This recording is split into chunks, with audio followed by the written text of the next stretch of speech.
Byen Valencia ligger ud til Middelhavet og er provinshovedstaden i regionen Valencia. Byens nyrenoverede og internationale lufthavn befinder sig blot 8 kilometer væk. Den gamle bydel er en af de prægtigste i Spanien på grund af dens betydningsfulde historiske arv, den innovative arkitektur og de internationale arrangementer, som har gjort Valencia til en førsteklasses turistdestination.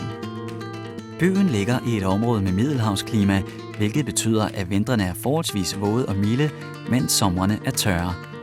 Den årlige gennemsnitstemperatur er middelhøj.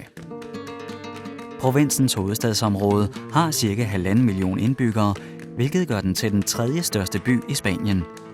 Herudover kommer de 5 millioner turister, som besøger byen hvert år.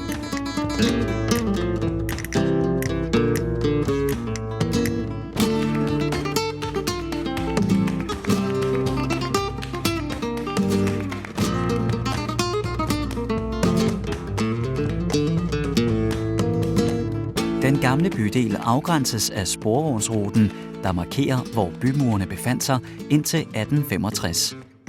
Det er her, vi finder byens største samling af monumenter.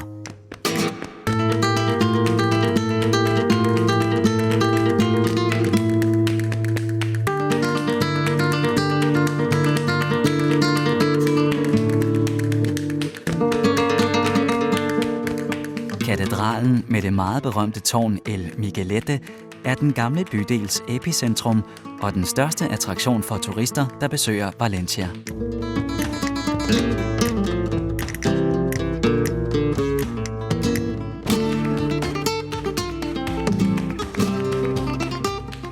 Det gamle flådeleje er blevet til parken Turdia Parkhave, som er byens store have- og åndehul.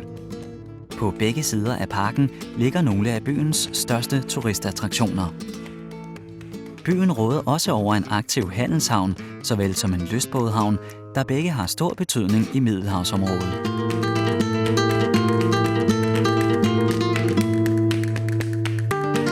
Få minutter fra havnen og meget tæt på byens centrum finder man de store strande Arenas og Malvarosa. I umiddelbar forlængelse af strandene ligger strandpromenaden, et fremragende område at tilbringe fritiden og nyde byens behagelige klima og middelhavsbrisen.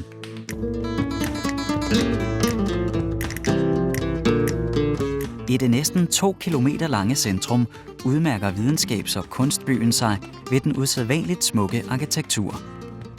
Bygningsværket af Santiago Calatrava og Felix Candela er blevet et af symbolerne for Valencia.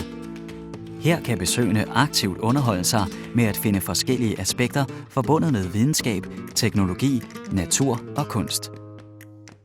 Inde i bygningen finder man Oceanographic, Europas største marineakvarium, som kan fremvise en spændende gennemgang af jordens have og oceaner.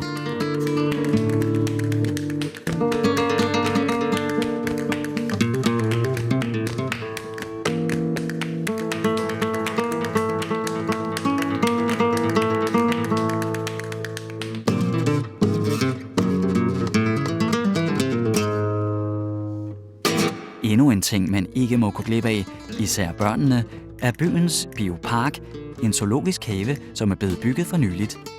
Tanken er at lade den besøgende fordybe sig fuldstændigt i de vilde omgivelser.